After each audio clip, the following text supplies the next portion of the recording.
Hello everyone, welcome to A9 education. आज इस video को स्टार्ट करने से पहले मैं आपको कुछ बताना चाहती हूँ। हमारे इस A9 एजुकेशन चैनल पे हमने already medieval history and ancient history घटना चक्र की बुक से कवर करके रखा है। ये जो आपका वीडियो है आज का, इसमें हम मॉडर्न हिस्ट्री कंप्लीट करने वाले हैं। आई होप जिस तरीके से आपको एंशिएंट एंड मिडिवल पसंद आया है, वैसे ही आपको ये मॉडर्न हिस्ट्री भी पसंद आएगा। लास्ट टाइम में अगर मेरी माने तो इससे बेस्ट कुछ भी नहीं हो सकता है। अगर आपने कहीं से भी कुछ भी प्रिपेयर नहीं किया है, फिर भी आप अगर घटना चक्र की बुक को पूरी तरीके से पढ़ के जाते हैं, तो इससे बेस्ट कुछ भी नहीं हो सकता है। क्योंकि आप किसी भी ईयर का क्वेश्चन पेपर उठाकर देख लीजिए, यहाँ से ही आपको बहुत सारे क्वेश्चंस हूबहू देखने को मिलेंगे। डायरेक्ट अगर क्वेश्चन ना मिले तो इसके एक्सप्लेनेशन से क्वेश्चन बनाकर दे दिया जाता है। तो लास्ट टाइम में मैं यही सजेस्ट करूंगी कि हर जगह हर एक चीज देख के कंफ्यूज होने की जरूरत नहीं है। आप सिर्फ ये प्रीवियस ईयर क्वेश्चंस को और इसके एक्सप्लेनेशंस को अच्छे से देख कर जाए। ये सारे के सारे प्रीवियस ईयर क्वेश्चंस तो हमने कवर किए ही हैं, लेकिन इसके साथ साथ हमने एक सीरीज चला रखी है जिसमें कि किसी भी सब्जेक्ट का ऑलरेडी हमने उसमें पॉलिटी कंप्लीट करके रखा है, मॉडर्न हिस्ट्री के कुछ वीडियोस कंप्लीट करके रखे हैं।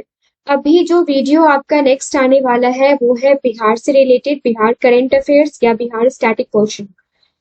उसके बाद मॉडर्न हिस्ट्री का जो सीरीज है वो हम लेकर आएंगे। उसमें जो भी वो सारा का सारा नोट्स जो है वो कंपाइल्ड वे में है। किसका नोट्स हमने प्रिपेयर किया है, तो वो प्रिपेयर किया है हमने लुसेंट का जो आपका बुक है, लुसेंट की बुक से, और जो आपका क्राउन पब्लिकेशन का बुक है उससे।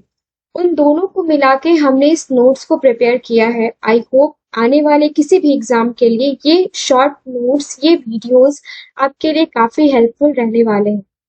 सो अभी तक अगर आपने इस चैनल को सब्सक्राइब नहीं किया है तो चैनल को सब्सक्राइब कर लीजिए, बेल आइकन प्रेस कर लीजिए, सो डैट कि अभी मैं कोई भी वीडियो अपलोड करूँ एग्जाम पॉइंट ऑफ व्यू से तो वो आपके पास टाइम टू टाइम मिलता रहे। यहाँ पे जो भी क्वेश्चंस हम देखेंगे, इसके एक्सप्लेनेशंस को बहुत ही गौर से देखिएगा, ध्यान से देखिएगा। और जब आप वीडियो देखने के लिए बैठते हैं तो पेन पेपर लेके साथ में बैठिए, काफी इंपॉर्टेंट रहने वाला है ये सीरीज आपके लिए। इससे पहले जो भी हमने वीडियोस कंप्लीट किए हैं रिवीजन सीरीज के, वो भी आप देख जाएंगे। सारे के सारे वीडियोस प्लेलिस्ट में अवेलेबल है। सो फर्स्ट क्वेश्चन है आज का, पुर्तगाली उपनिवेश का प्रथम वायसराय भारत में कौन हुआ? तो ये कौन था? ये था अल्मीडा। अब अल्मीडा से रिलेटेड क्वेश्चंस कैसे बन सकते हैं वो भी आप देख लीजिए कि अल्मीडा का आगमन कभी हुआ, तो 1505 में हुआ था। 1505 से लेके 1509 तक। 1505 में वो भारत पहुंचा था और 1509 ईस्वी तक वहां पे रहा था। 1509 ईस्वी में अल्मीडा ने टर्की, गुजरात और मिस्र की संयुक्त सेना को पराजित कर दीव पर अधिकार कर लिया था। तो यहाँ से दो क्वेश्चंस आपके कंप्लीट हो गए। फिर आगे देखिए कि दीव पर कब्जा करने के बाद पुर्तगाली हिंद महासागर में सबसे अधिक शक्तिशाली हो गए थे। उसने अंजुदीव में किला बनवाया और पुर्तगालियों के हित में कोचिन की राजगद्दी के उत्तराधिकार की समस्या को भी शॉर्ट आउट किया। तो यहाँ से ये देखिए 3-4 क्वेश्चंस आपके बन के सामने आ जाते हैं। नेक्स्ट क्वेश्चन जो है हमारा, बंगाल की खाड़ी में समुद्री डकैती हेतु हुगली का उपयोग कौन करता था? तो ये कौन करता था? अगेन पुर्तगाली, राइट। पुर्तगालियों द्वारा हुगली को बंगाल की खाड़ी में समुद्री लूटपाट के लिए एक अड्डा बना लिया गया था। अड्डा के रूप में उसका इस्तेमाल किया जाता था। तो किसी भी साल का क्वेश्चन उठा के देख लीजिए, शायद ही कोई ऐसा ईयर है जिसमें आपसे पुर्तगाली और डच से रिलेटेड क्वेश्चंस बिहार ने ना पूछा हो। तो यहाँ से ये आपके इंपॉर्टेंट क्वेश्चंस हैं, आपको इसको पेन डाउन कर लेना है। नेक्स्ट क्वेश्चन है हमारा, निम्नलिखित में अंग्रेजों में किसे जहांगीर ने खान की उपाधि से सम्मानित किया था? तो निम्नलिखित जो अंग्रेज का नाम दिया गया है, अंग्रेजों का नाम दिया गया है, इसमें से किसको जहांगीर ने खान की उपाधि से सम्मानित किया था? तो ये आपसे क्वेश्चन पूछा जा रहा है। तो ये है हॉकिंस को, right. Hawkins east India company का एक कर्मचारी तथा व्यापारी था। वह बादशाह जहांगीर के नाम इंग्लैंड के राजा जेम्स प्रथम का पत्र लेकर 1608 ईस्वी में सूरत पहुंचा था। अब यहाँ पे क्वेश्चन कैसे पूछा जाता है कि जहांगीर के टाइम पे कौन सा अंग्रेजी कर्मचारी जो है वो भारत आया था। तो वो कौन आया था? हॉकिंस आया था। और इसको भेजा किसने था अपना दूत बनाकर? तो जेम्स प्रथम ने भेजा था। 1608 ईस्वी में सूरत पहुंचा था। अब आगे देखते हैं। अप्रैल 1608 में वह आगरा में मुगल सम्राट जहांगीर से उसने भेंट करी। जहांगीर ने हॉकिंस को 400 का मनसब तथा फिरंगी खां तथा इंग्लिश खां की उपाधि प्रदान की। तो आप यहाँ पे देख लीजिए, अगर आपने पूरा का पूरा थ्योरी नहीं भी पढ़ा है तो यहाँ पे आपका प्रीलिम्स पॉइंट ऑफ व्यू से सारी की सारी चीजें आप यहाँ से इजिली कंप्लीट कर सकते हैं। भारत में 1612 ईस्वी में अंग्रेजों ने अपनी पहली फैक्ट्री जो है ये कहाँ पे स्टैब्लिश करी थी? ये क्वेश्चन आपसे पूछा जा रहा है। तो ये स्टैब्लिश करी थी सूरत में, राइट। कैप्टन विलियम हॉकिंस जो है सूरत से मुगल दरबार 1608 में पहुंचा था, किंतु सूरत में फैक्ट्री की स्थापना की अनुमति पाने में सफल नहीं हो सका था, राइट। 1611 ईस्वी में पुर्तगालियों के विरोध के बावजूद कैप्टन मिल्टन सूरत के समीप स्वाली पहुंचा और मुगल गवर्नर से वहां व्यापार करने की अनुमति पाने में सफल हो गया था। कैप्टन बेस्ट द्वारा सूरत के बंदरगाह की विजय ने पुर्तगाली एकाधिकार का निरंतरता को भंग कर दिया। इसके बाद जहांगीर के शाही फरमान से अंग्रेजों ने सूरत में अस्थायी रूप से एक फैक्ट्री स्थापित करी थी। तो जहांगीर के शाही फरमान से अंग्रेजों ने सूरत में अस्थायी रूप से एक फैक्ट्री स्थापित करी थी। यहाँ पे ये आपको नोट डाउन कर लेना है।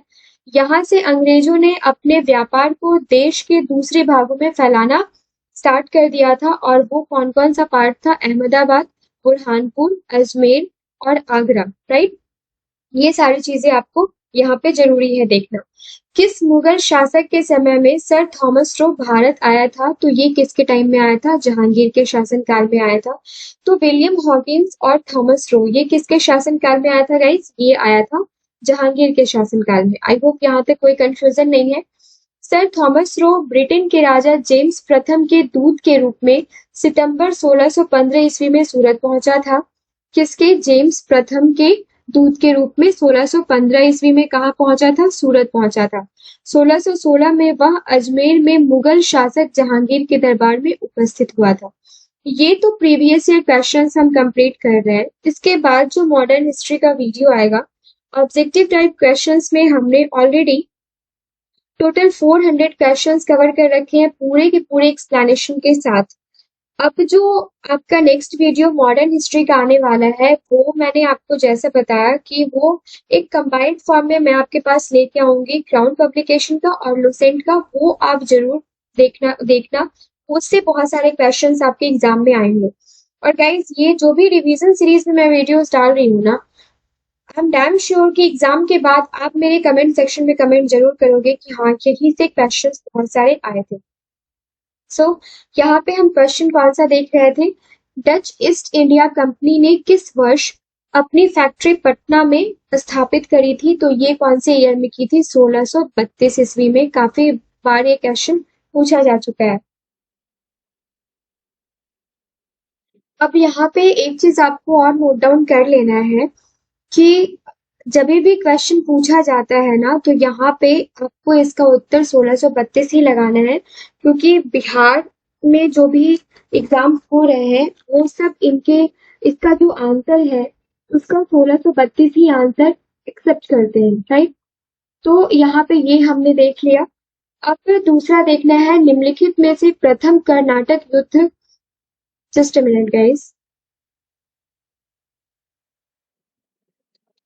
निम्नलिखित में से प्रथम कर्नाटक युद्ध का कौन सा तत्कालीन कारण था?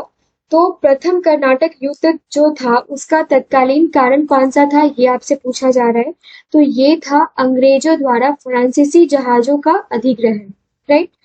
कर्नाटक प्रथम युद्ध का यहाँ पे कालावधि दिया हुआ है, ये आपको यहाँ पे नोट डाउन कर लेना है।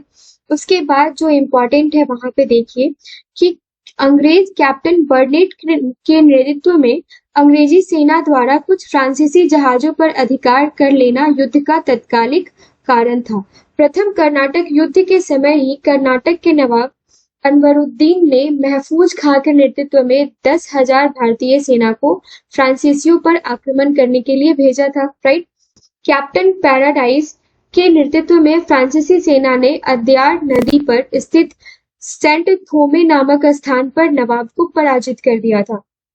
दूसरा जो है, यूरोप में युद्ध बंद होते ही कर्नाटक का प्रथम युद्ध भी समाप्त हो गया था और एक्सला शैपल की संधि जो है ये एक्सला शैपल की संधि से, जो कि 1748 में हुआ था, ऑस्ट्रिया के अधिकार का युद्ध समाप्त हो गया था तथा मद्रास अंग्रेजों को पुनः प्राप्त हो गया था।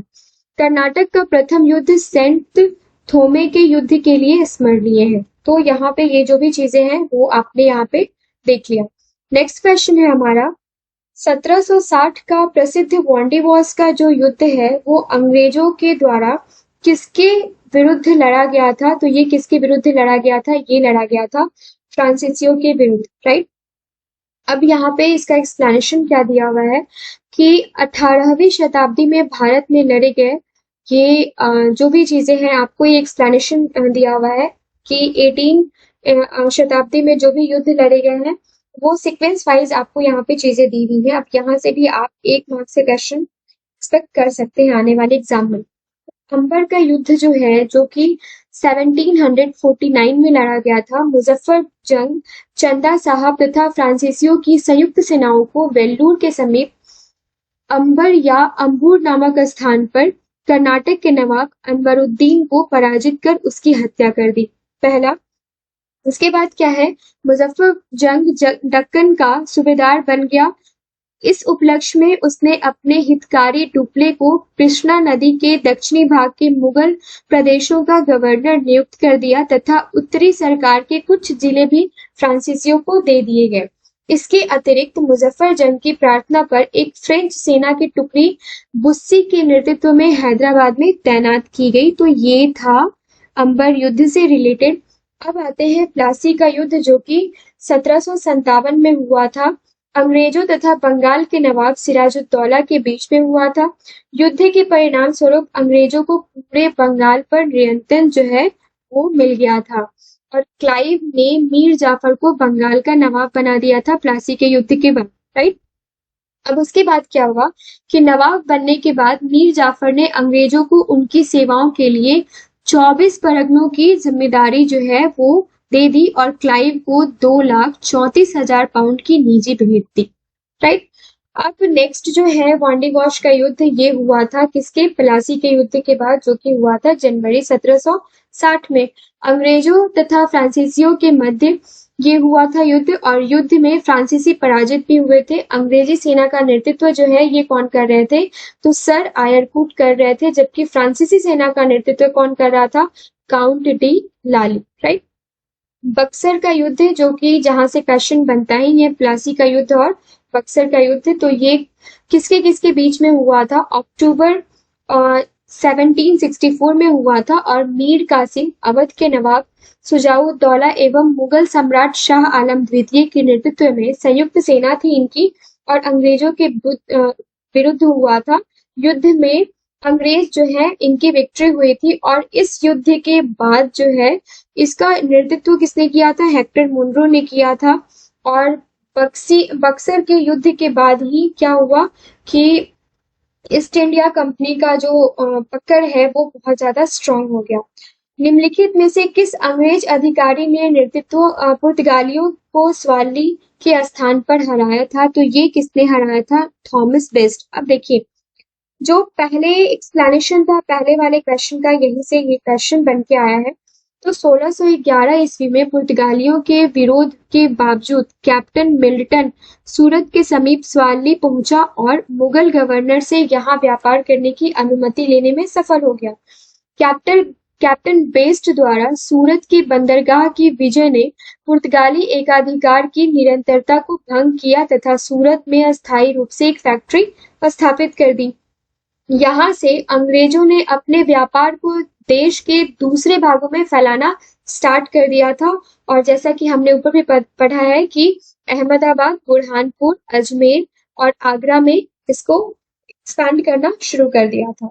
उस क्षेत्र की पहचान करें जहां से यूरोप वासियों को सर्वोत्तम शोरा और अफीम प्राप्त होता था। तो ये कहाँ से अफीम और शोरा प्राप्त होता था सबसे ज्यादा? तो ये प्राप्त होता था बिहार से, राइट। अंग्रेजी शासन काल में भारत का कौन सा क्षेत्र अफीम उत्पादन हेतु प्रसिद्ध था? तो ये कौन सा था? Again Bihar. Okay, next question है, इलाहाबाद की संधि के बाद रॉबर्ट क्लाइव ने मुर्शिदाबाद का उपदीवान किसे नियुक्त किया? तो ये किसे नियुक्त किया था मुर्शिदाबाद का उपदीवान? तो ये नियुक्त किया था आपको किसको? इसमें बिल्कुल भी कंफ्यूज नहीं होना है शिताब राय और मोहम्मद रजा खान से। तो इसका आंसर क्या होगा? मोहम्मद रजा खान। ओके, बहुत बार क्वेश्चन में हमें कंफ्यूजन हो जाता है कि शिताब राय को नियुक्त किया था। इलाहाबाद की दूसरी संधि जो है वो अगस्त 1765 के अनुसार भगोड़े सम्राट शाह आलम को अंग्रेजी संरक्षण में ले लिया गया था तथा उसे इलाहाबाद में रखा गया था। शाह आलम ने अपने 12 अगस्त के फरमान द्वारा कंपनी को बंगाल, बिहार और उड़ीसा की दीवानी अस्थायी रूप से दे दी थी। तो किसने दी थी? शाह आलम ने दी थी, जिसके बदले कंपनी सम्राट को 26 लाख रुपया देगी तथा निजामत के व्यय के लिए 53 लाख रुपया देगी, राइट। इस पे ये सारी की सारी ये संधि से रिलेटेड चीजें हैं। और उसके बाद क्या था? इस समय कंपनी सीधे कर संग्रह करने को धार ना तो लेना चाहती थी और ना ही उसके पास ऐसी क्षमता थी। ठीक है, तो यहाँ पे जो भी चीजें हैं आपको यह देखना है कि इस समय जो था कंपनी जो है वो अपने ऊपर एक्स्ट्रा बर्डन नहीं लेना चाहती थी। तो कंपनी ने दीवानी कार्य के लिए 2 उप दीवान जो है वो मुर्शिदाबाद बंगाल के लिए मोहम्मद रजा खान को और बिहार के लिए किसको बनाया था? शिताब राय को बनाया था। तो किसके किसके लिए? बंगाल के लिए आपने देख लिया किसको? रजा खान को। और बिहार के लिए पूछा गया है, बिहार के लिए पूछा जाए तो किसको? शिताब राय को। ओके, यहाँ तक क्लियर है। मोहम्मद रजा खान उप निजाम के रूप में भी कार्य करते थे। इस प्रकार समस्त दीवानी तथा निजामत का कार्य जो है भारतीयों द्वारा ही चलाया जाता था, यद्यपि उत्तरदायित्व जो था वो उसका कंपनी के पास था, राइट। नेक्स्ट क्वेश्चन है क्वेश्चन नंबर 13। सम्राट शाह आलम द्वितीय ने ईस्ट इंडिया कंपनी को बंगाल, बिहार और उड़ीसा की दीवानी प्रदान की थी। तो ये किस स्टेट को प्रदान की थी एग्जैक्टली वो आपसे पूछा जा रहा है। तो 12 अगस्त 1765 को। अब इलाहाबाद की दूसरी संधि जो है ये भी अगस्त 1765 में है। तो यहाँ पे हमने जो भी चीज देख लिया है ऊपर में उससे रिलेटेड ही सारी चीजें हैं। इसके अलावा और कुछ भी देखने की यहाँ पे जरूरत नहीं है। क्या क्या हमने मेन देख लिया। उसके बदले दीवानी अस्थायी रूप से दे दी गई थी, उसके बदले 26 लाख रुपया दिया और 53 लाख रुपए देना था निजामत व्यय के लिए कंपनी को, राइट। इस समय Robert Clive east India company का बंगाल का गवर्नर था, ये आपको नोट डाउन कर लेना है। और दूसरा कि शाह आलम द्वितीय का संपूर्ण जीवन आपदाओं से ग्रस्त रहा। तो ये आपसे पूछा जा सकता है किस मुगल शासक का संपूर्ण जीवन जो है वो आपदाओं से ग्रस्त रहा। उसे 1788 में अंधा कर दिया गया। शाह आलम द्वितीय के समय में 1803 में दिल्ली पर अंग्रेजों का अधिकार हो गया। शाह आलम द्वितीय तथा उसके 2 उत्तराधिकारी अकबर द्वितीय और बहादुर शाह द्वितीय ईस्ट इंडिया कंपनी के पेंशन भोगी मात्र बनकर रह गए। ओके, नेक्स्ट है मुगल बादशाह बहादुर शाह जफर के बारे में कहा जाता था कि उसके साम्राज्य की सीमा थी। तो कहाँ तक थी उसके साम्राज्य की सीमा? तो यहाँ पे जो है चांदनी चौक से लेके पालम तक थी। बहुत जगह पे इस आंसर को ही एक्सेप्ट किया गया है। तो बहादुर शाह जफर के बारे में ही नहीं बल्कि मुगल शासक शाह आलम द्वितीय के बारे में भी फारसी भाषा में कहावत प्रसिद्ध थी कि सल्तनत ए शाह आलम अज दिल्ली ता पालम। तो यहाँ से ये चीजें क्लियर हो गई कि आपको कहां से कहां तक इनका जो है साम्राज्य था। ओके, नेक्स्ट क्वेश्चन है रंजीत सिंह ने सुप्रसिद्ध कोहिनूर हीरा प्राप्त किया था। तो किससे प्राप्त किया था? शाह सुजा से। अब इससे रिलेटेड क्वेश्चंस बनते हैं, एक्सप्लेनेशन देखना यहाँ पे बहुत जरूरी है। पंजाब अहमद शाह अब्दाली के साम्राज्य का भाग था, राइट। परंतु 1773 ईस्वी में उसकी मृत्यु के पश्चात मुल्तान, कश्मीर इत्यादि कुछ कुछ छोटे छोटे भागों को छोड़कर शेष पर सिख मिसलों का अधिकार हो गया। उसके बाद क्या हुआ कि अफगानों के आंतरिक झगड़ों के कारण रणजीत सिंह को अपनी स्थिति दृढ़ करने का अवसर मिल गया और 1800 में फाइनली अहमद शाह अब्दाली का पौत्र जो था शाह सुजा काबुल की गद्दी पर बैठ गया। परंतु उसके भाई शाह महमूद ने शक्तिशाली बरकजई सरदारों फतह खां और दोस्त मोहम्मद की सहायता से 1809 में उसको क्या किया, विस्थापित कर दिया, मतलब गद्दी से हटा दिया। उसके बाद क्या हुआ कि इसी अवसर पर शाह सुजा ने काबुल का राज्य प्राप्त करने के लिए रंजीत सिंह से सहायता मांगी और उसे कोहिनूर हीरा भेंट कर दिया। यहाँ पे ये स्टोरी क्लियर है, यहाँ से इससे ज्यादा आपको और कुछ भी देखने की जरूरत नहीं है। टीपू सुल्तान ने अपनी राजधानी बनाई तो किसको बनाई थी? श्रीरंगपट्टनम को टीपू सुल्तान ने अपनी राजधानी बनाई थी। टीपू सुल्तान जो है उससे रिलेटेड एक और चीज देखना है कि जैकोबिन क्लब की स्थापना किसने की थी और सदस्य भी बना था, तो किसने किया था? टीपू सुल्तान ने ही किया था। और उसने साथ ही साथ अपनी राजधानी में फ्रांस और मैसूर के मैत्री का प्रतीक जो है वो क्या था? स्वतंत्रता का वृक्ष जो है वो रोपा था। और टीपू सुल्तान ने अपने समकालीन विदेशी राज्यों से मैत्री संबंध भी स्थापित किए थे। उसमें कौन कौन सा था? अरब कस्तुनतुनिया, आधुनिक इस्तांबुल जिसको कहा जाता है, काबुल, मॉरिशस, राइट। यहाँ पे हर एक जगह इसने अपने राजदूत भी भेजे थे। अंग्रेजों ने श्रीरंगपट्टनम की संधि किसके साथ करी थी? तो ऑब्वियसली किसके साथ की होगी? टीपू सुल्तान के साथ की होगी, राइट। अब इस संधि के थ्रू किया क्या जाना था? तो ये जो है इसमें इस संधि में अंग्रेजों की ओर से कौन था? कॉर्नवालिस था और मैसूर से टीपू सुल्तान शामिल थे। इसके अनुसार टीपू को अपने देश का लगभग 1/2 भाग जो है वो अंग्रेजों को देना पड़ा था। साथ ही युद्ध के हार जाने के रूप में उनको क्या देना पड़ा था अंग्रेजों को, वो भी देख लीजिए। टीपू को 3 करोड़ रुपए अंग्रेजों को देना था। श्रीरंगपट्टनम की संधि में यह शामिल था कि जब तक टीपू 3 करोड़ रुपए नहीं देंगे तब तक उनके 2 पुत्र जो है वो कॉर्नवालिस अंग्रेज के कब्जे में ही रहेंगे, राइट। उसके बाद क्या अंग्रेजों ने क्या टिप्पणी की थी? हमने अपने शत्रु को प्रभावशाली ढंग से पंगु बना दिया है तथा साथियों को भी शक्तिशाली नहीं बनने दिया। ये बहुत इंपॉर्टेंट लाइन है। ठगों का उन्मूलन किसके नेतृत्व में हुआ था? काफी बार पूछा गया क्वेश्चन है ये। तो ये हुआ था कैप्टन स्लीमैन, राइट। इसको याद करने का तरीका क्या है कि किसी भी ठग मतलब क्या वो चोरी करते हैं या फिर जो भी चीजें हैं उससे रिलेटेड है, तो आपने ना इसको इस तरीके से, आप थोड़ा फनी ट्रिक है लेकिन आप याद कर सकते हैं कि आपने इस तरीके से सिलाई कर दी कि अब चाहकर भी चोर वहां से चोरी नहीं कर सकते हैं। तो क्वेश्चन नंबर 18 जो है इसका एक्सप्लेनेशन देख लेते हैं। ठगों में हिंदू और मुसलमान दोनों धर्मों के अनुयायी जो थे वो शामिल थे। उसके बाद वो किसकी पूजा करते थे? तो काली, दुर्गा और भवानी की पूजा करते थे। और शिकार का क्या करते थे? सिर काट देते थे और चरणों में बलि के रूप में चढ़ाते थे। किसके? काली, दुर्गा और भवानी के चरणों में।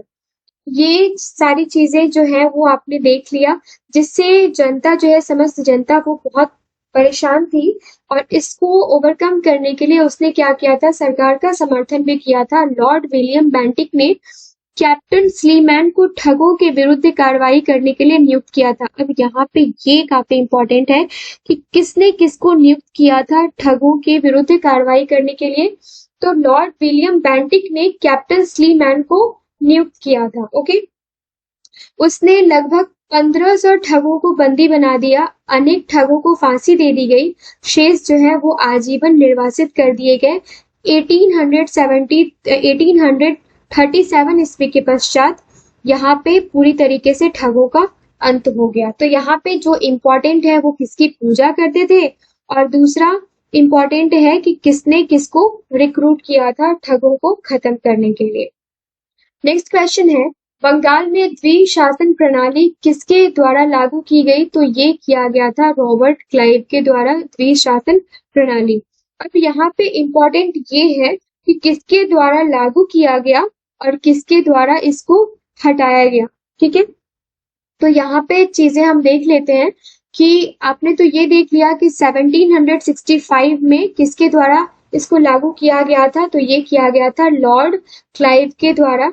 और वॉरेन हेस्टिंग्स 1772, यहाँ से क्वेश्चन काफी बार पूछा गया है इसलिए ये इंपॉर्टेंट है, आप इसको नोट डाउन कर लीजिए कि 1765 में इसको लाया गया था, किसको? जिवल गवर्नमेंट को। और 1772 में किसके टाइम में? तो वॉरेन हेस्टिंग के टाइम में क्या किया गया? इसको खत्म कर दिया गया। यहाँ पे देख लिया। अब यहाँ पे ये था क्या कि बंगाल, बिहार और उड़ीसा के प्रबंध को अपने हाथों में ले लिया था, राइट? किसने ले लिया था? वॉरेन हेस्टिंग्स ने नहीं, लॉर्ड क्लाइव ने, राइट? वॉरेन हेस्टिंग्स ने तो वापस से इसको एज इट इज पहले जैसा कर दिया था, इसको खत्म कर दिया था। वॉरेन हेस्टिंग्स ने दोनों उप दीवानों मोहम्मद रजा खां और शिताब राय को पदच्युत कर दिया था। मतलब क्या किया था? वापस से उनको ये चीजें सौंप दी थी। नेक्स्ट क्वेश्चन जो है हमारा वो है, वैध शासन का जनक किसको माना जाता है? तो ये माना जाता है सर लियोनिल कर्टिस को। वैध शासन का जनक जो है ये किसको माना जाता है? सर लियोनिल कर्टिस को।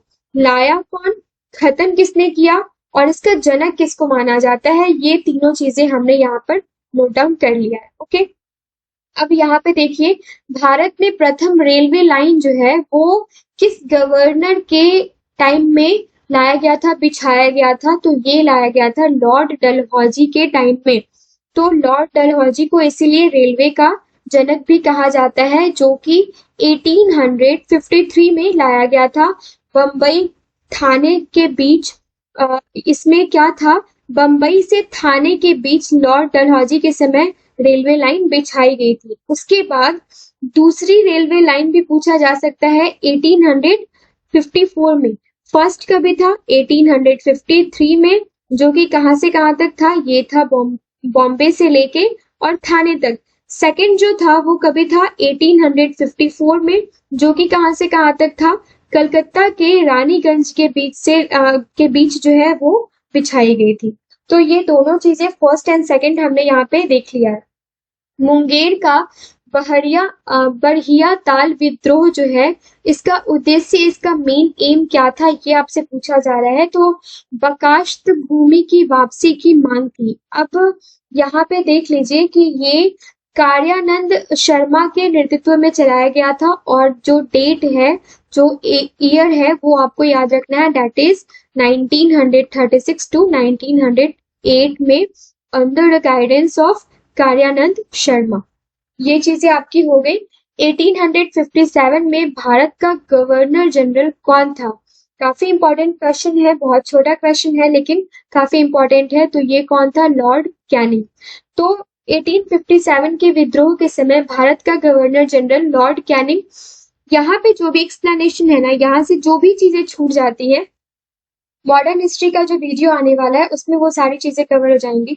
जितने भी रिवॉल्यूशनरी ऑर्गेनाइजेशन है, किसान सभा है, और भी जो भी चीजें हैं, सीक्वेंस वाइज, स्टेट वाइज जो भी क्वेश्चंस वहां से बन सकते हैं, वो सारी चीजें हम उस वीडियो में रिवाइज कर लेंगे। यहाँ पे सिर्फ और सिर्फ इसके जो एक्सप्लेनेशन है हम वो देख रहे हैं, प्रीवियस ईयर क्वेश्चन देख रहे हैं, सो दैट कि आपको पता चले कि प्रीवियस ईयर क्वेश्चन हमारे लिए कितना इंपॉर्टेंट है किसी भी एग्जाम से पहले कंप्लीट करके जाना।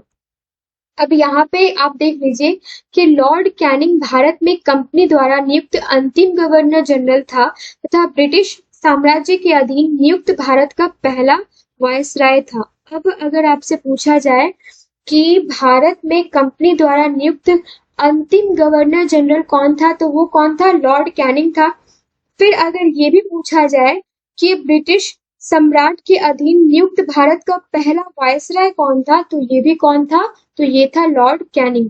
अंग्रेजी भारतीय सेना में चर्बी वाले कारतूसों से चलने वाली एनफील्ड राइफल कब शामिल की गई थी? तो ये किया गया था दिसंबर 1856।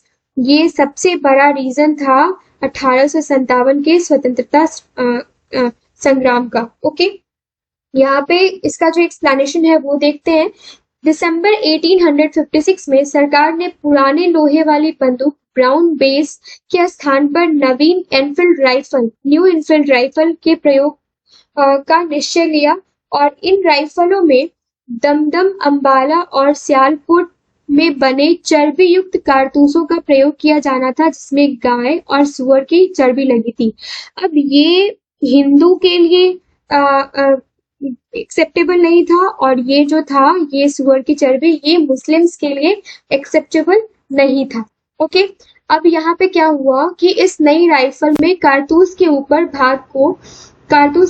भाग को मुंह से काटना पड़ता था, जिसकी वजह से जनवरी 1857 में बंगाल सेवा में यह अफवाह फैल गई कि चर्बी वाले कारतूस में गाय और सुअर की चर्बी है। उसके बाद क्या हुआ कि अफवाह फैलते ही सैनिकों को विश्वास हो गया कि चर्बी वाले कारतूसों का प्रयोग उनके धर्म को भ्रष्ट करने के लिए किया जा रहा है और ये जो था ये इमिनेंट कॉज था किसका? 1857 क्रांति का। 1857 के विद्रोह का नेतृत्व बिहार में किसने किया था? तो ये किया था किसने? कुंवर सिंह ने, आरा जगदीशपुर के कुंवर सिंह ने, राइट।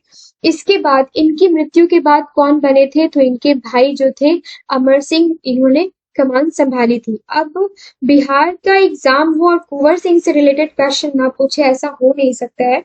तो हमने आने वाले वीडियोस में सेपरेटली इन सारे टॉपिक्स को 1 by 1 सारी चीजों को कवर किया है, आप उसको देखना ना भूलिएगा। फिलहाल इसमें क्या एक्सप्लेनेशन है उसको हम देख लेते हैं। 1857 जगदीशपुर में विद्रोह की अगुवाई किसने की? तो ये की थी कुंवर सिंह ने। और यहाँ पे आप देख लीजिए कि अदम्य शौर्य, वीरता और सेनानायक के आदर्श गुण भी उनमें थे और इसी कारण उन्हें सही रूप में विद्रोह के दौरान बिहार का सिंह माना गया, राइट। उन्होंने शाहाबाद जिले में अंग्रेजों की सत्ता का तख्ता पलट कर दिया और अपनी सरकार स्थापित कर दी। तो कहाँ की? शाहाबाद जिले में। और दूसरा क्या था कि कानपुर पर संयुक्त आक्रमण के लिए इन्होंने नाना साहब की हेल्प भी करी और कालपी की ओर आगे बढ़े। वह विद्रोह की मशाल को रोहतास, मिर्जापुर, रीवा, बांदा और लखनऊ तक लेकर गए, जहां उनका अत्यंत सम्मान पूर्वक स्वागत भी किया गया। उसके बाद उनको देखिए कि अपनी अंतिम सफलता के रूप में उन्होंने अपने गृह नगर जगदीशपुर के निकट अंग्रेजों को बुरी तरीके से पराजित कर दिया और इसी युद्ध के दौरान ये घायल हो गए थे, इंजर्ड हो गए थे, जिसमें 26 अप्रैल 1858 को इनकी मृत्यु हो गई। अब बिहार से रिलेटेड जो स्टैटिक क्वेश्चन पूछा जाता है ना, वहां पे ये डेट आपसे पूछा जाता है कि किस डेट को उनकी मृत्यु हो गई थी। और इनकी मृत्यु के बाद उनके भाई जो है अमर सिंह ने 1858 तक अंग्रेजों के विरुद्ध संघर्ष जारी रखा। तो 25 क्वेश्चंस यहाँ पे कवर हो गए हैं, लेकिन सिर्फ 25 क्वेश्चंस ही कवर नहीं हुए हैं। यहाँ पे बहुत सारे एक्सप्लेनेशंस जो हमने दिए हैं, मैंने क्या दिया है इस बुक में, जो एक्सप्लेनेशन है वहां से क्वेश्चंस आपके और भी ज्यादा कवर हो चुके हैं। बिहार में 1857 के विद्रोह का नेतृत्व किसने किया था? ऑलरेडी हम देख चुके हैं, कुंवर सिंह। जगदीशपुर के किस व्यक्ति ने 1857 के विप्लव में क्रांतिकारियों का नेतृत्व किया था? तो किसने किया था बताओ? ये किया था कुंवर सिंह ने, है ना। अब ये कुंवर सिंह से रिलेटेड क्वेश्चंस आपको दिख रहे हैं ना कि कितने बार क्वेश्चंस रिपीट हो रहे हैं। फिर से यहाँ देखिए, कुंवर सिंह राजा थे कहाँ के भाई? ये थे जगदीशपुर के, राइट। जन्म कभी हुआ था? तो 1782 में हुआ था। और उसके बाद उनकी मृत्यु कभी हुई थी? तो 1858 में उनकी मृत्यु हो गई थी। अब यहाँ पे फिर से देखिए, कुंवर सिंह से रिलेटेड क्वेश्चन पूछा गया है कि किस स्थान से रिलेटेड थे? तो कहाँ से रिलेटेड थे भाई ये? तो ये थे जगदीशपुर, आरा से रिलेटेड थे। नेक्स्ट क्वेश्चन भी उनसे ही रिलेटेड है, छाया में आज तो भाई कुंवर सिंह। तो कुंवर सिंह जो है अंग्रेजों के खिलाफ 1857 के विद्रोह में किस जगह शामिल हुए थे भाई? तो ये हुए थे कहाँ? आरा जगदीशपुर में। 25 जुलाई 1857 को दानापुर में सैनिकों के 3 रेजिमेंटों ने विद्रोह कर दिया। ओके, फिर आया क्या? 26 जुलाई और ये सैनिक पहुंच गए कहाँ पे? आरा। यहाँ कुंवर सिंह इनके नेतृत्व के लिए खड़े थे, उन्होंने इनका नेतृत्व स्वीकार किया और यहाँ पे ये चीजें आपको लेनी है। फिर यहाँ पे दिया क्या है कि उत्तर बिहार लोक सेवा आयोग ने पटना माना है, जबकि सही उत्तर आरा होना चाहिए। तो यहाँ पे इस टाइप के जो कंफ्यूजन होते हैं ना, कोई भी बीपीएससी का एग्जाम ही नहीं है ना जिसमें कुछ ना कुछ आंसर्स जो है उसमें कंफ्यूजन ना हो। तो 3 से 4 आंसर्स तो ऐसे ही होते हैं जो होना कुछ और चाहिए और आयोग की तरफ से आंसर कुछ और जारी किया जाता है। तो यहाँ पे आपको देख लेना है कि पटना है, अगर दोनों ही है लिस्ट में, तो आपको अगर पटना ही हर जगह माना जा रहा है तो आपको पटना एक्सेप्ट करना है। अगर इन केस पटना ऑप्शन में नहीं है तो आपको आरा के साथ जाना है। ओके, नेक्स्ट क्वेश्चन क्या है, इनमें से किसने 1857 के विद्रोह में सक्रिय भाग लिया था? तो किसने लिया था? सबने लिया था। नाना साहब कानपुर से लिए थे, बेगम हजरत महल जो थी वहां से, लखनऊ से, मौलवी अहमदुल्ला फैजाबाद से, और बेगम जीनत महल जो है ये कहाँ से? तो दिल्ली से। तो ये सारी की सारी चीजें जो है ये आपको याद रखनी है। ईस्ट इंडिया कंपनी के राजनीतिक, आर्थिक, सामाजिक तथा धार्मिक कारणों के फलस्वरूप क्या हुआ था? 1857 का विद्रोह हुआ था। और ये विद्रोह जो है ये लखनऊ में 1857 में, जून 1857 में पहुंचा था। इसके बाद जो भी है आपका क्वेश्चन में इटसेल्फ इसको एक्सप्लेन कर दिया गया है, राइट। पटना के 1857 के स्वतंत्रता संग्राम के नेता कौन थे? तो अगेन आपसे पूछ दिया गया, वीर कुंवर सिंह, जो कि बाईकास्ट राजपूत थे। तो यहाँ पे ये सारी चीजें हमने यहाँ पे देख ली। 1857 के विद्रोह का बिहार में 15 जुलाई 1857 से 20 जनवरी 1858 तक केंद्र क्या था? तो जैसे ही आपको दे दिया गया 1858, वैसे ही आपके माइंड में क्लिक होना चाहिए क्या? जगदीशपुर, है ना। क्योंकि 1858 तक किसने लीड किया था? तो कुंवर सिंह ने लीड किया था, और वो हो गया आपका जगदीशपुर। अब यहाँ पे आप कुछ चीजें देख लीजिए। आई डोंट थिंक सो कि यहाँ पे कुछ भी देखने की जरूरत है, ठीक है। सारी की सारी चीजें तो हमने यहाँ पे कंप्लीट कर ली है, सिवाय इसके कि बिहार के विद्रोह को पटना डिवीजन कमिश्नरी के कमिश्नर विलियम टेलर और बंगाल गोलंदाज फौजी के मेजर बिसेंट आयर द्वारा। अब जो थे बंगाल गोलंदाज फौज के मेजर कौन थे? बिसेंट आयर और विलियम टेलर जो है, इन दोनों के द्वारा इसको सप्रेस कर दिया गया था, पटना के इस स्वतंत्रता संग्राम को, राइट। जगदीशपुर के राजा कौन थे? अब यहाँ पे ये क्वेश्चन फिर से रिपीट करने की जरूरत नहीं होगी और ना ही इसका एक्सप्लेनेशन देने की जरूरत है। यहाँ पे कौन थे? तो वीर कुंवर सिंह थे। कुंवर सिंह ने 1857 के विद्रोह का नेतृत्व किस प्रांत से किया था? तो ये कहाँ से किया था? बिहार से किया था, राइट। नेक्स्ट क्वेश्चन है, 1857 के विद्रोह का नेतृत्व बिहार में किसने किया था?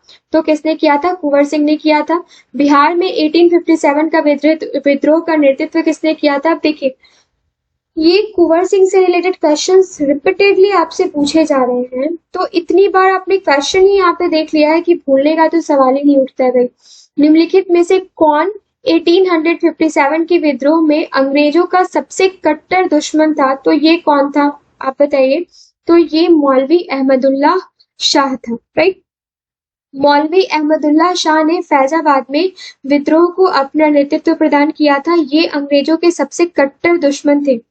इसमें ये रहने वाले कहाँ से थे? अब यहाँ से बिहार से बिल्कुल भी कंफ्यूज मत होइएगा, क्योंकि ये रहने वाले थे तमिलनाडु के, पर वह फैजाबाद में आकर बस गए थे। उन्होंने भारत के विभिन्न धर्मानुयायियों का आह्वान करते हुए कहा कि सारे लोग काफिर अंग्रेजों के विरुद्ध खड़े हो जाओ और उन्हें भारत से बाहर खदेड़ दो। तो आपको ऐसा नहीं लगता कि ये स्टेटमेंट देके किसी एग्जाम में आपसे पूछा जा सकता है कि ये स्टेटमेंट किसके द्वारा दिया गया? डेफिनेटली पूछा जा सकता है। इनके बारे में अंग्रेजों ने कहा कि अदम्य साहस के गुणों से परिपूर्ण और दृढ़ संकल्प वाले व्यक्ति तथा विद्रोहियों में सर्वोत्तम सैनिक हैं। अब ये स्टेटमेंट भी भाई पूछा जा सकता है। इनकी गिरफ्तारी के लिए ब्रिटिश सरकार ने 50,000 रुपए का इनाम रखा। तो ये तो क्वेश्चन हाल फिलहाल में किसी एग्जाम में पूछा गया था कि 50,000 रुपए का इनाम किसकी गिरफ्तारी के लिए रखा गया, जिसके बारे में अंग्रेजों का कहना था कि अदम्य साहस के गुणों से परिपूर्ण है, राइट। 1857 के विद्रोह को किस उर्दू कवि ने देखा था? तो ये दिखा था गालिब ने, राइट। निम्नलिखित निम्न में से कौन सा ईस्ट इंडिया कंपनी के सिपाहियों को विद्रोही बनाने का कारण नहीं था? तो अब इतने सारे कारण हैं, उसमें से कौन सा नहीं था? तो ये नहीं था अधिकारियों की अक्षमता। वो पूरी तरीके से सक्षम थे, लेकिन प्रॉब्लम क्या था कि उसमें ये जो है ईसाई धर्म फैलाने के लिए कंपनी के अधिकारियों के प्रयास जो थे, ये मेन रीजन थे। जहाज पर यात्रा करने के लिए सिपाहियों को आदेश देना और भत्ते की रोकथाम। अब ये था, उनको डायरेक्ट लगता था कि उनका जो धर्म है उस पे ये अटैक किया जाता है। अगर वो अपने देश की सीमा को पार करेंगे, जहाज से पार करेंगे, तो उनका जो धर्म है वो खंडित हो जाएगा, राइट।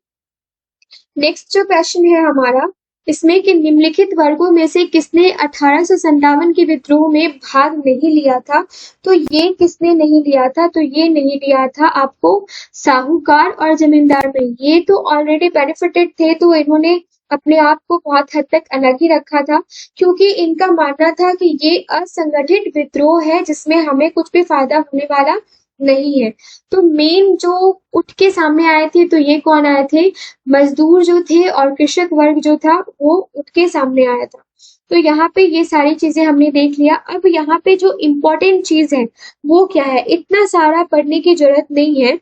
ग्वालियर के सिंधिया, इंदौर के होलकर, हैदराबाद के निजाम, जोधपुर के राजा, भोपाल के नवाब, पटियाला, नाभा और जिंद के सिख शासक तथा पंजाब के दूसरे सिख सरदार जो है, कश्मीर के महाराज तथा दूसरे अनेक सरदारों और बड़े जमींदारों ने विद्रोह को कुचलने में अंग्रेजों की सक्रियता से सहायता करी। तो यहाँ से डायरेक्ट क्वेश्चन पूछता है कि किस किस ने पार्टिसिपेट नहीं किया था 1857 में? तो आंसर इज हियर, राइट। अब ये सारी चीजें, इसके अलावा और भी काम कुछ भी नहीं करेगा यहाँ पे, सिर्फ सिवाय इसके कि किसके लिए कहा था गवर्नर जनरल कैनिंग ने कि तूफान के आगे बांध की तरह काम किया इन शासकों ने, वरना यह तूफान एक ही लहर में हमें बहा ले जाता। तो इन सारे लोगों के बारे में कहा, किसने कहा? जनरल कैनिंग ने। ओके,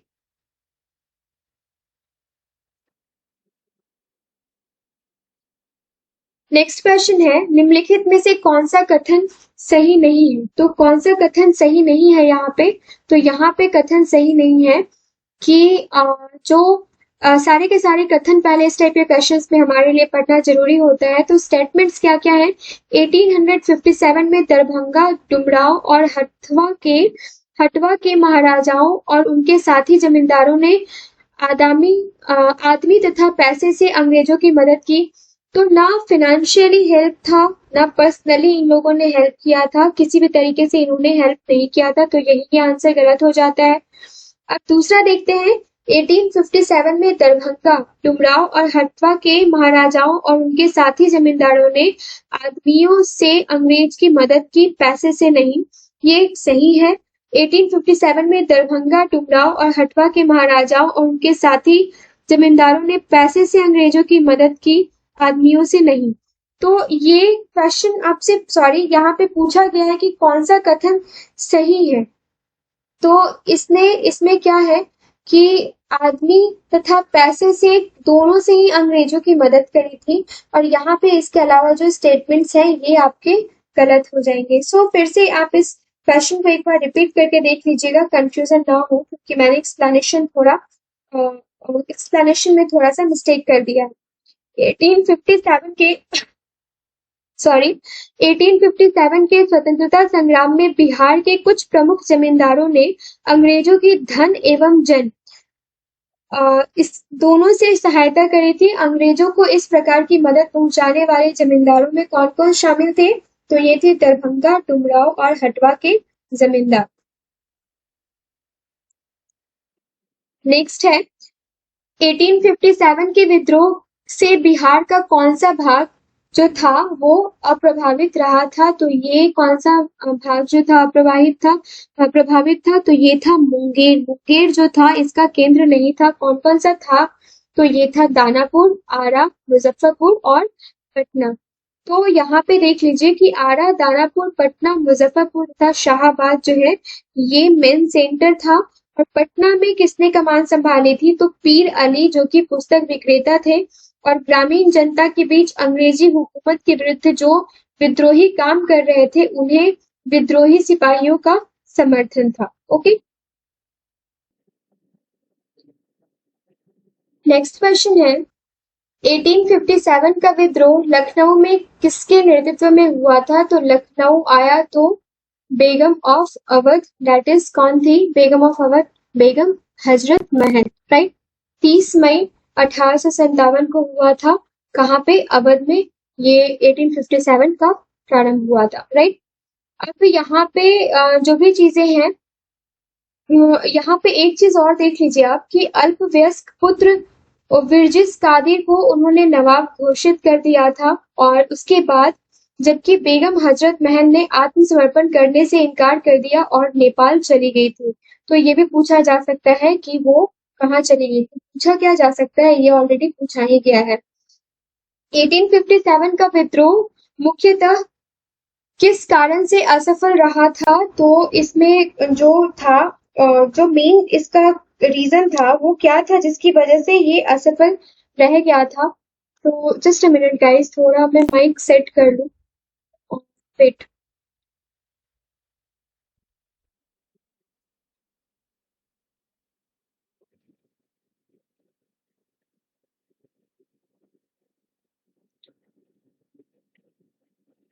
ये 1857 का जो विद्रोह है उसका मेन रीजन क्या था? तो सबसे बड़ा, देखिए, हिंदू मुस्लिम एकता की कमी तो बिल्कुल भी नहीं हो सकती, क्योंकि इन सब ने पार्टिसिपेट किया था। किसने नहीं किया था वो भी हमने देख लिया। जमींदार कम्युनिटी जो था उन्होंने पार्टिसिपेट नहीं किया था, राजा महाराजा इतने दूर रहे थे। दूसरा जो है कि इसका प्रभाव जो था वो सीमित क्षेत्र तक तो नहीं था, बहुत जगह एक्सपैंड हुआ था। तो ये मेन जो था ना, ये मैंने आपको पहले ही बताया कि ये जो 1857 का रिवोल्ट था, इसका कोई मेन लीडर नहीं था, ये पूरी तरीके से संगठित नहीं था, और जो पढ़े लिखे तबके के लोग थे उन्होंने काफी दूरी बनाकर रखी थी, जिसकी वजह से ये जो 1857 का रिवोल्ट जो था, ये लीडरलेस रिवोल्ट था, राइट। 1857 का जो भी है वो हमने यहाँ पे देख लिया। इन शॉर्ट वही सारी चीजें आपको यहाँ पर एक्सप्लेनेशन में दे रखा है। अब यहाँ पे देखिए, 1857 में प्रथम स्वतंत्रता संग्राम ब्रिटिश सरकार के स्वतंत्रता प्राप्त करने में असफल रहा, राइट। 1857 का जो स्वतंत्रता संग्राम था, ये प्रथम स्वतंत्रता संग्राम था जो कि ब्रिटिश सरकार से स्वतंत्रता प्राप्त करने में असफल रहा। फर्स्ट है, ये क्या है? इसका स्टेटमेंट है। अब इसका रीजन क्या है?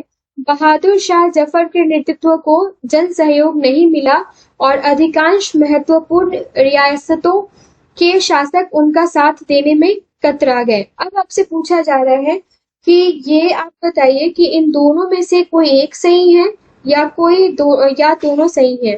तो यहाँ पे क्या है कि दोनों के दोनों स्टेटमेंट्स यहाँ पे सही है। नीचे इसका एक्सप्लेनेशन क्या है? सामंतवादी विद्रोह था जिसमें कुछ राष्ट्रवाद के तत्व विद्यमान थे। अवध तथा रुहेलखंड के तथा अन्य उत्तरी भारत के सामंतवादी तत्वों ने विद्रोह का नेतृत्व किया, और दूसरी ओर अन्य सामंतवादी तत्वों तथा पटियाला, जिंद, ग्वालियर व हैदराबाद के राजाओं ने इसका विद्रोह कर दिया, और इसका दमन करने में किसको हेल्प किया?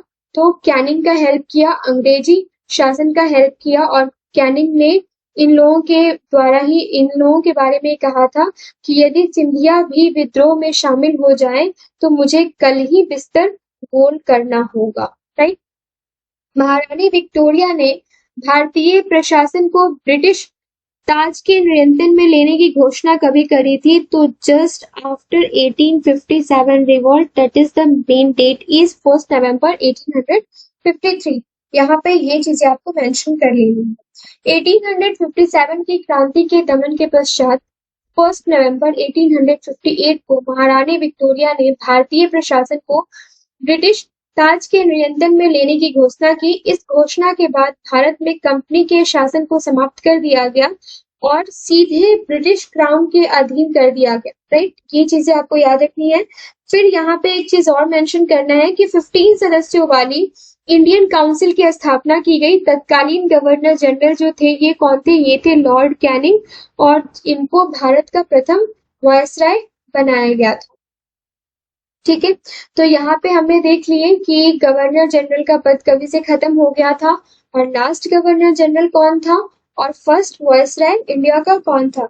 1857 के विद्रोह के बाद ब्रिटिश सरकार ने सिपाहियों का इन प्रांतों से चयन किया था। तो किस प्रांत से चयन किया था? ये किया था गोरखा, सिख एवं पंजाबी उत्तर प्रांत से, राइट। ये चीजें बहुत इंपॉर्टेंट है। अब रेशियो क्या था, यहाँ से क्वेश्चन आपसे बनता है।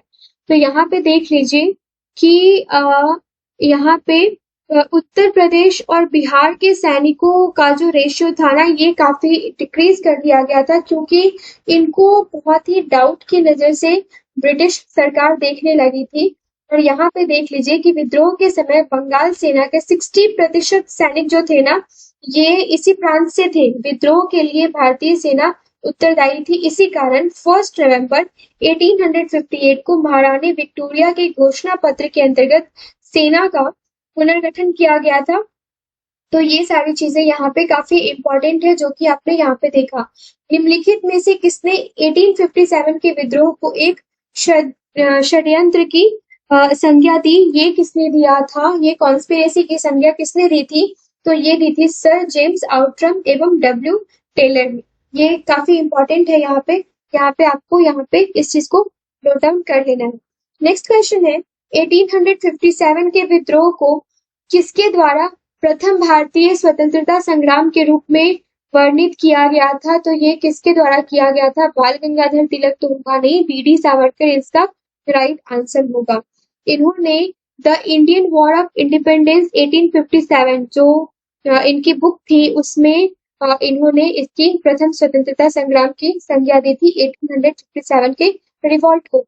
निम्नलिखित में से कौन सा आयोग 1857 के विद्रोह दमन के बाद भारतीय फौज के नव संगठन से संबंधित था? तो ये कौन सा था? अब यहाँ पे रेशियो भी हम देखेंगे, और कौन सा आयोग था? तो ये था पील कमीशन, पील आयोग, राइट। 1857 के विद्रोह के दमन के बाद ब्रिटिश सरकार ने भारतीय फौज के नव गठन के लिए पील आयोग का गठन किया था। अब यहाँ पे देख लीजिए कि सेना का जो विभाजन किया गया था वो जाति, समुदाय और धर्म के आधार पर किया गया था। यूरोपीय सैनिकों की संख्या जो है 1857 से पूर्व सिर्फ और सिर्फ कितनी थी? 45,000, सिर्फ और सिर्फ 45,000 थी। उसको इंक्रीज करके कितना कर दिया गया? उसको इंक्रीज करके कितना कर दिया गया? ये देखिए 60% जो था हमने देखा किसका? बिहार और यूपी का था। 45,000 जो था ये विदेशी थे, इसको इंक्रीज करके कर दिया गया 65,000, राइट।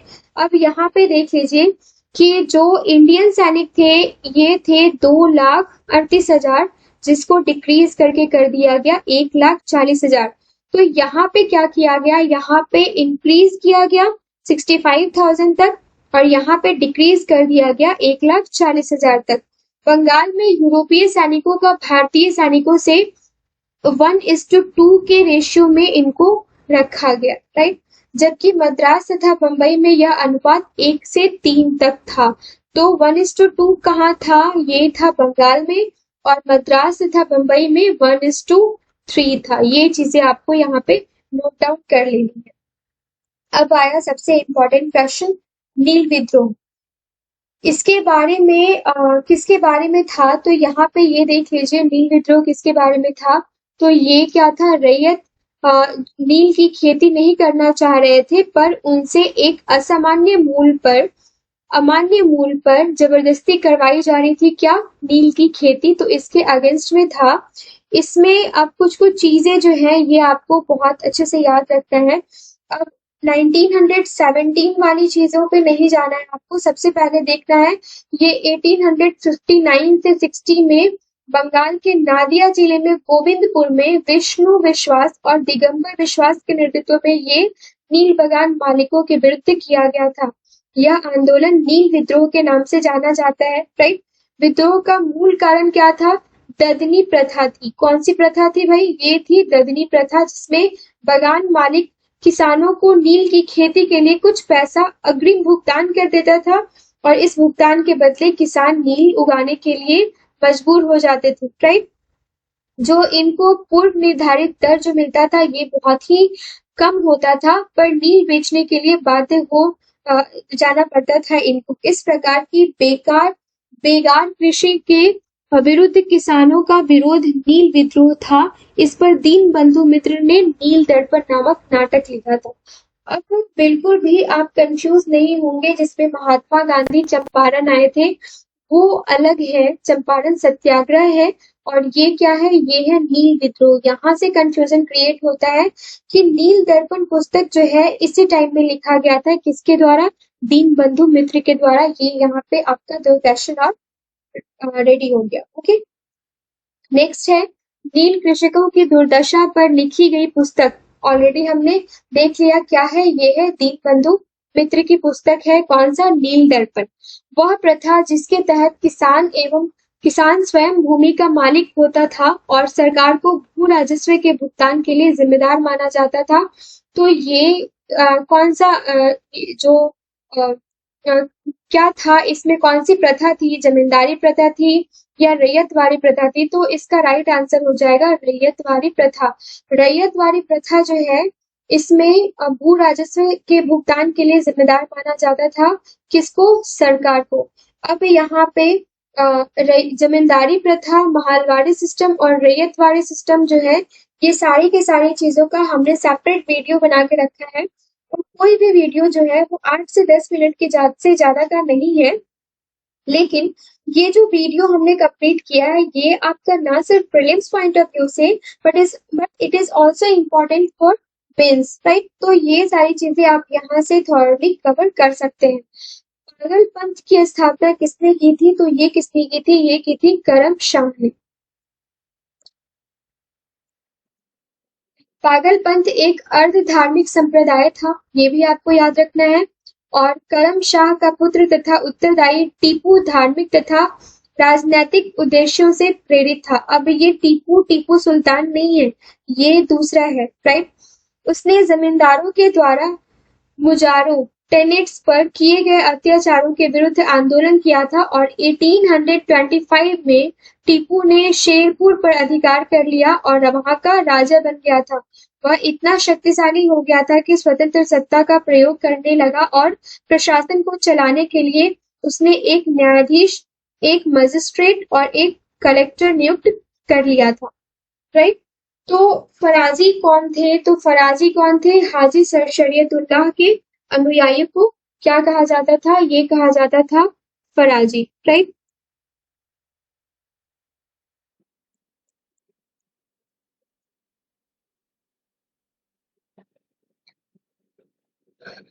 अब यहाँ पे जो है ये फराजी आंदोलन जो है ना, ये बाद में कन्वर्ट किसमें हो गया था? बहावी आंदोलन में।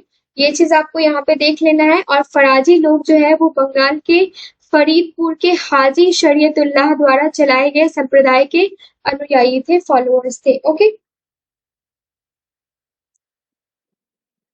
अब फिर से ये क्वेश्चन पूछा गया है कि फराजी आंदोलन की शुरुआत किसने करी थी? तो ये की थी हाजी शरीयतुल्लाह ने।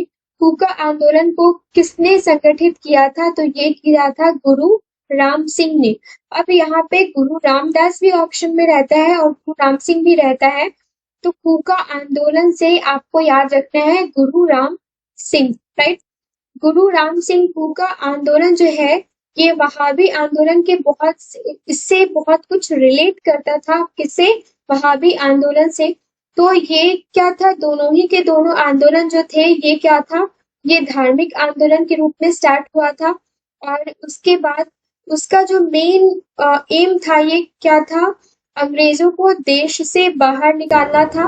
और पश्चिम पंजाब में हुक्का आंदोलन की शुरुआत जो है ये 1840 के दशक में भगत जवाहर मल द्वारा की गई थी, जिन्हें मुख्यतः सियान साहब के नाम से पुकारा जाता है। सियान साहब के नाम से किसको पुकारा जाता है? तो पुकारा जाता है भगत जवाहर मल को, राइट।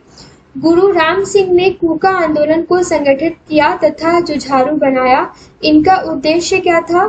सिख धर्म में प्रचलित बुराइयों और अंधविश्वासों को दूर कर इस धर्म को शुद्ध करना था। 1872 में आंदोलन के एक नेता राम सिंह को रंगून निर्वासित कर दिया गया, जहां इनकी 1885 में क्या हुई थी? मृत्यु हो गई थी।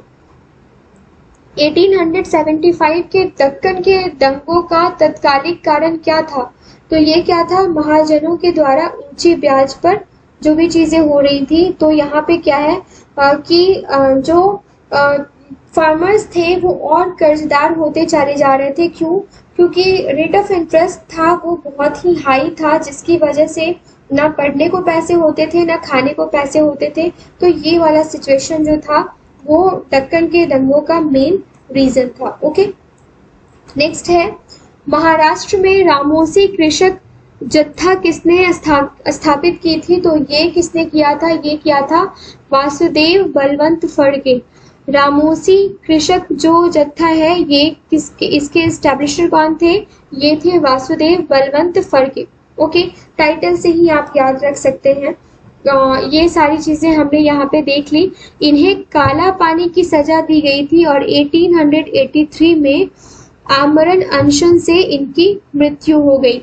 रामोसी विद्रोह सही रूप से किस भौगोलिक इलाके में हुआ था? तो ये हुआ था पश्चिमी घाट में। अब पश्चिमी घाट, अब यहाँ पे उससे रिलेटेड कुछ और चीज देख लेते हैं कि अपने नेता सरदार चित्तूर सिंह के नेतृत्व में रामोसी विद्रोह किया था और रामोसियों ने सतारा के आसपास के क्षेत्र को लूटा था, किलों पर भी आक्रमण किया था। और यहाँ पे देखिए कि जो भयंकर अकाल था 1825 से लेके 1826 का, उसमें यहाँ पे अन्नाभाव के कारण इन्होंने उमाजी के नेतृत्व में पुनः विद्रोह किया था। तो पहले किसके साथ किया था? चित्तूर सिंह के नेतृत्व में किया था, और अकाल के बाद उमाजी के नेतृत्व में इन्होंने विद्रोह किया था। ओके, अब नेक्स्ट है विद्रोह। वघेरा विद्रोह जो है ये कहाँ हुआ था? तो ये हुआ था बड़ौदा, राइट। बड़ौदा में ये वघेरा विद्रोह हुआ था। कभी? ये 1818 में अंग्रेज सरकार के विरुद्ध हुआ था और गायकवाड़ों ने अंग्रेजी सेना की सहायता से बघेरों से अधिक कर एकत्र करने का प्रयत्न किया था, राइट, जिसके परिणाम स्वरूप बघेरा सदस्यों ने विद्रोह कर दिया था। कभी? 1818 से 1819 के बीच में, राइट। और ये विद्रोह जो है 1820 में समाप्त कर दिया गया। मानव बलि प्रथा पर निषेध करने के कारण अंग्रेजों के विरुद्ध विद्रोह करने वाली जनजाति कौन सी थी? तो ये थी खोंड, राइट, खोंड जनजाति थी। खोंड जनजाति के लोग तमिलनाडु से लेकर बंगाल और मध्य भारत तक फैले विस्तृत पहाड़ी क्षेत्र में रहते थे। अब यहाँ पे मैं आपको एक चीज बताना चाहती हूँ कि बिहार स्टैटिक पोर्शन में हमने सारी की सारी जनजातियों को कवर किया है जो भी बिहार से रिलेटेड है। तो यहाँ से क्वेश्चन आप एक्सपेक्ट कर सकते हैं आने वाले एग्जाम में।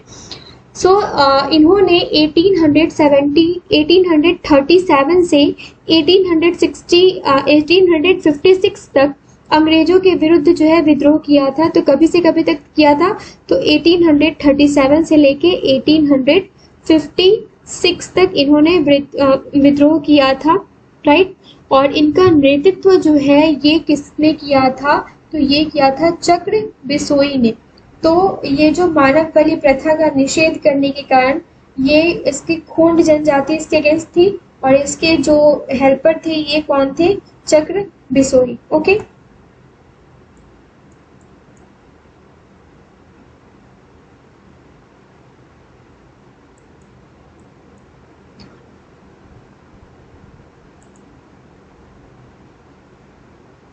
अब यहाँ पे देखिए कि छोटा नागपुर जनजाति विद्रोह कभी हुआ था? तो ये छोटा नागपुर जनजाति विद्रोह जो है ना, ये यहाँ पे एक्सप्लेनेशन में ये दिया हुआ है कि इसके नाम से कोई भी विद्रोह हुआ ही नहीं था, राइट। तो इस क्षेत्र में कोल विद्रोह हुआ था जो कि 1831 से लेकर 32 तक हुआ था।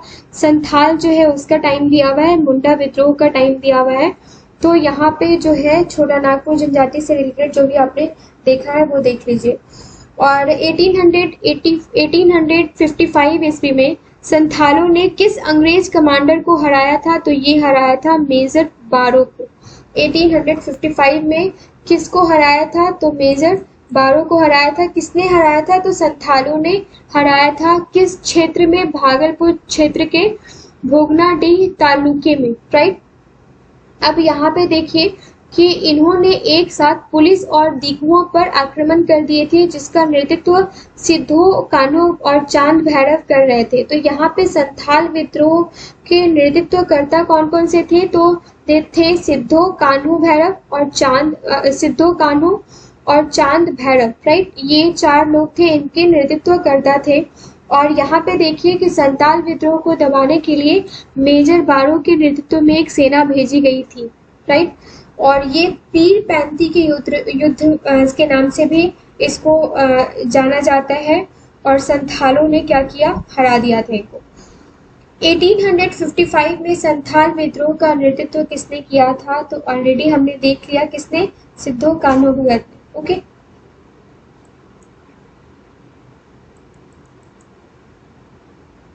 नेक्स्ट है मुंडाओं ने विद्रोह खड़ा किया था। तो ये कभी किया था मुंडाओं ने विद्रोह?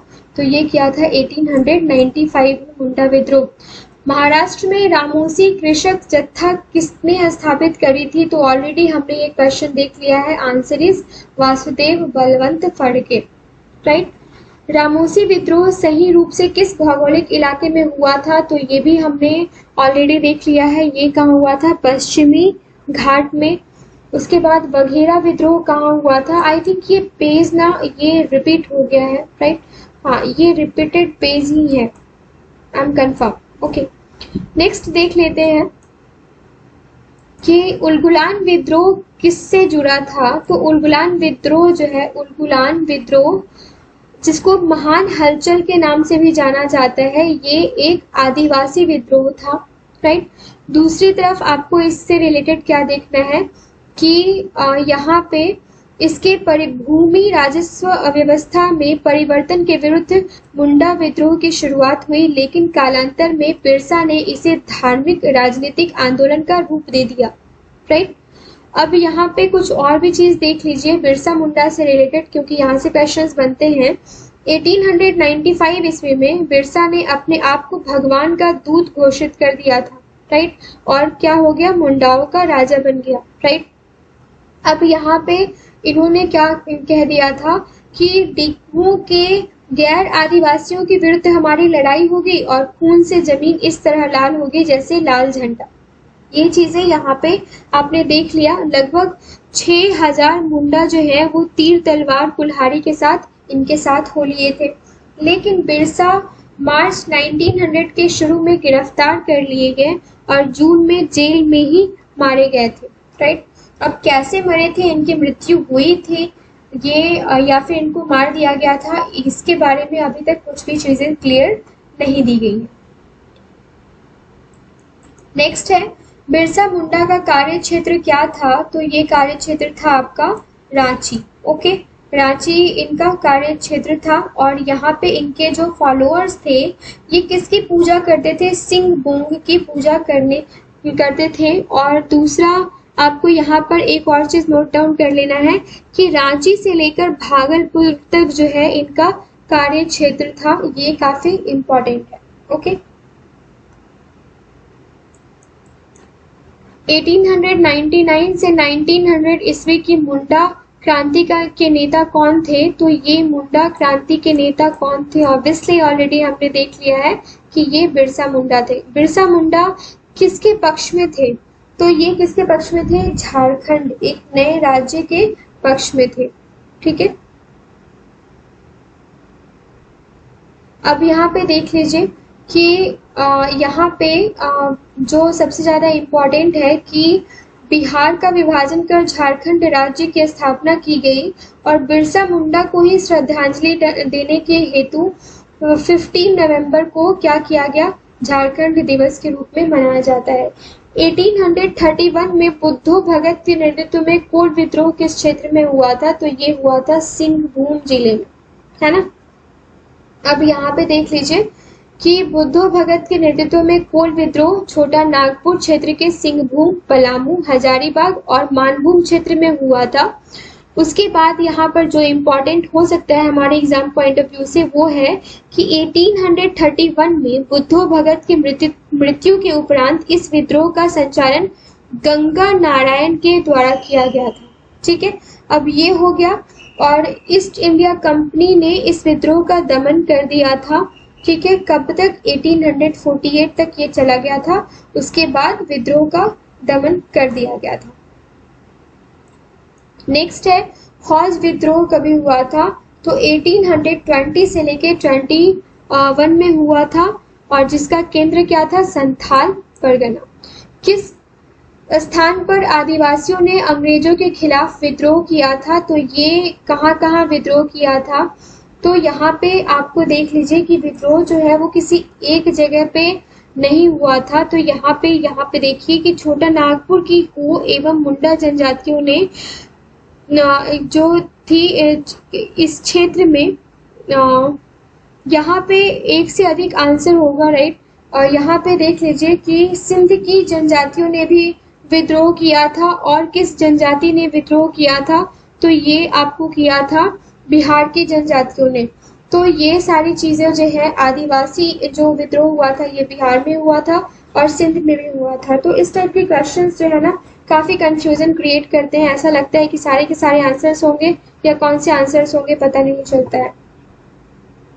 इनमें से किसने अंग्रेजी ईस्ट इंडिया कंपनी के कंट्रोल के खिलाफ बगावत नहीं की थी?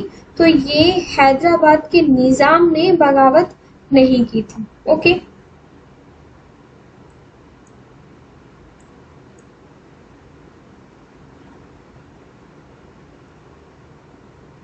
बंकिम चंद्र चटर्जी के आनंद मठ में किस विद्रोह का उल्लेख है? तो ये किस विद्रोह का उल्लेख है? ये है सन्यासी विद्रोह का।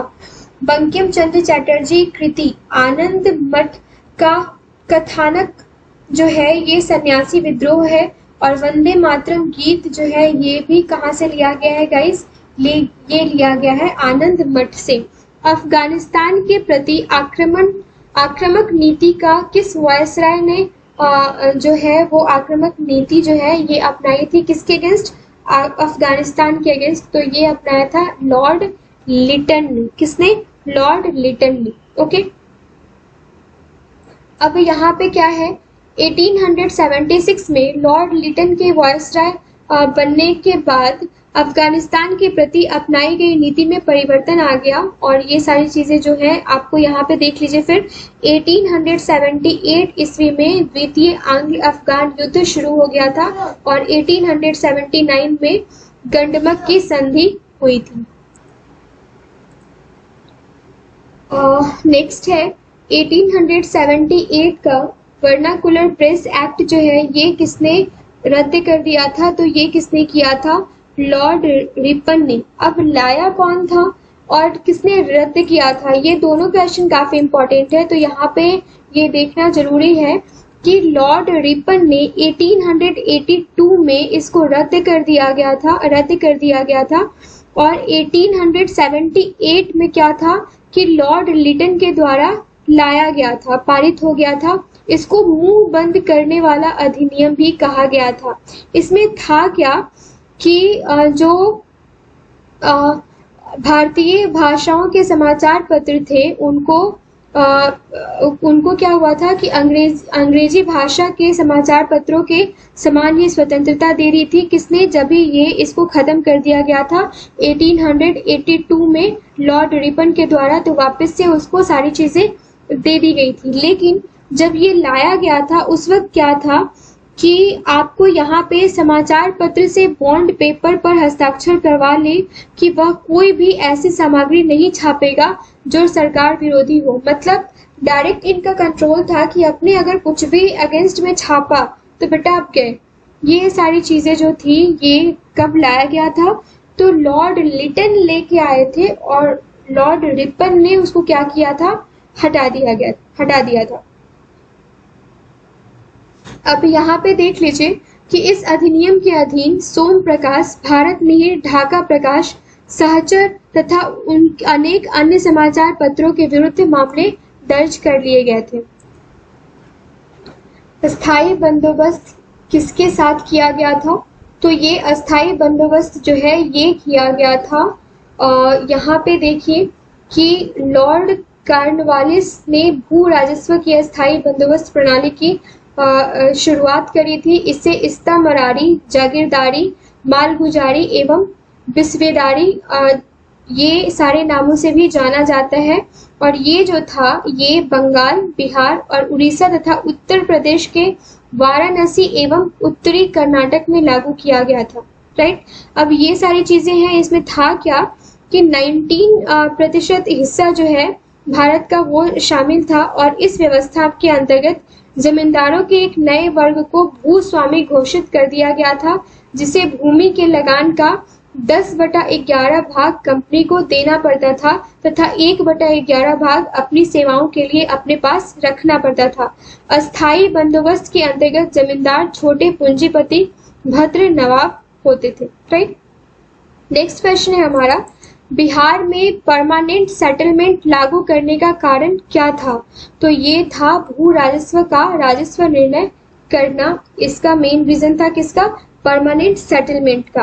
अब यहाँ पे देखिए कि लॉर्ड कॉर्नवालिस के टाइम में भू राजस्व व्यवस्था जो है इसकी आरंभ की शुरुआत करी गई थी और यहाँ पे 1790 में इसको लागू किया गया था। और यहाँ पे परमानेंट सेटलमेंट जो है ये 1793 में अस्थायी बंदोबस्त के रूप में स्थापित हुआ था। अब यहाँ पे और भी चीजें हैं कि इस व्यवस्था को बिहार में लागू करने के कारण जमींदारों के लिए जमीन पर वंश परंपरागत अधिकार को स्वेच्छा से हस्तांतरित करना तथा मूल कारण कंपनी के लिए भू राजस्व की एक निश्चित राशि तय करना मात्र ही रह गया था। ओके, नेक्स्ट है रैयतवाड़ी व्यवस्था सर्वप्रथम कहाँ लागू की गई? अब देखिए जो मैंने सेपरेट वीडियो बनाया है रैयतवाड़ी, महलवाड़ी और जो भी चीजें हैं जो भू राजस्व प्रथा है वो आपने अगर नहीं भी देखा है तो तीनों के तीनों क्वेश्चंस तो यहीं पे कवर हो गए ना। तो रैयतवाड़ी व्यवस्था जो है ये सबसे पहले जो लागू की गई थी ये मद्रास में लागू की गई थी। और यहाँ पे देखिए कि ये बम्बई प्रेसिडेंसी में मद्रास के बाद लागू किया गया और टॉमस मुनरो के द्वारा इस प्रथा को लागू किया गया था। रैयतवाड़ी प्रथा जो है सर्वप्रथम मद्रास प्रेसिडेंसी में अलेक्जेंडर रीड के द्वारा किया गया था। राइट, और किस क्षेत्र में? तमिलनाडु के बारामहल क्षेत्र में किया गया था। और बम्बई प्रेसिडेंसी में किसके द्वारा? टॉमस मुनरो के द्वारा किया गया था। ठीक है, नेक्स्ट है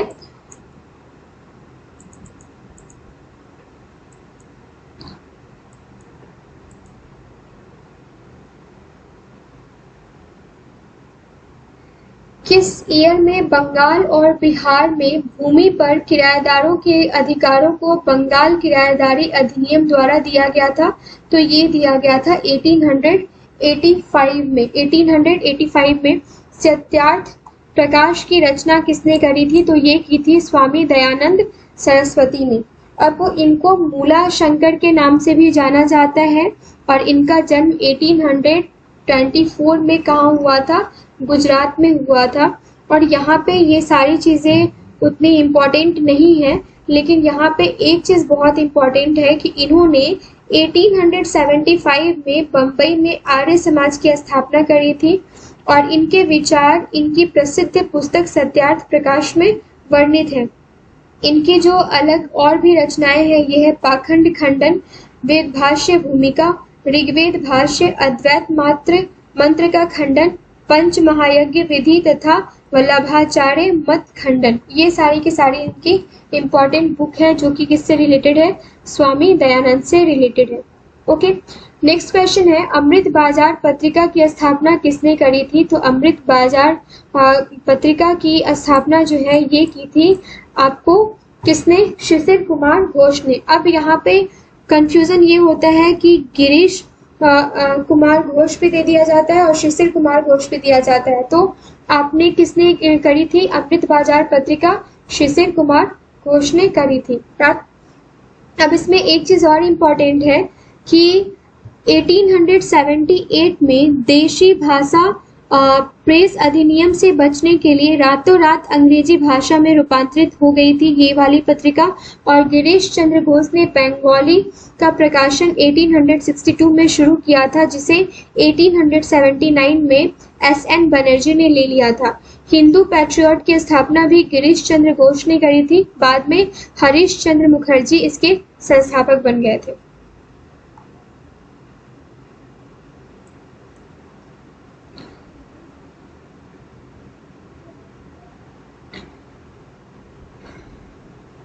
और फ्रेंड्स, एक्चुअली मैंने सोच के रखा था कि मैं आज इस वीडियो को कैसे भी करके कंप्लीट करूँगी, बट रात का 2:30-3 बज रहा है, तो नींद भी काफ़ी आ रही है, तो मुझे नहीं लगता है कि इससे आगे मैं इस वीडियो को कंटिन्यू कर सकती हूँ।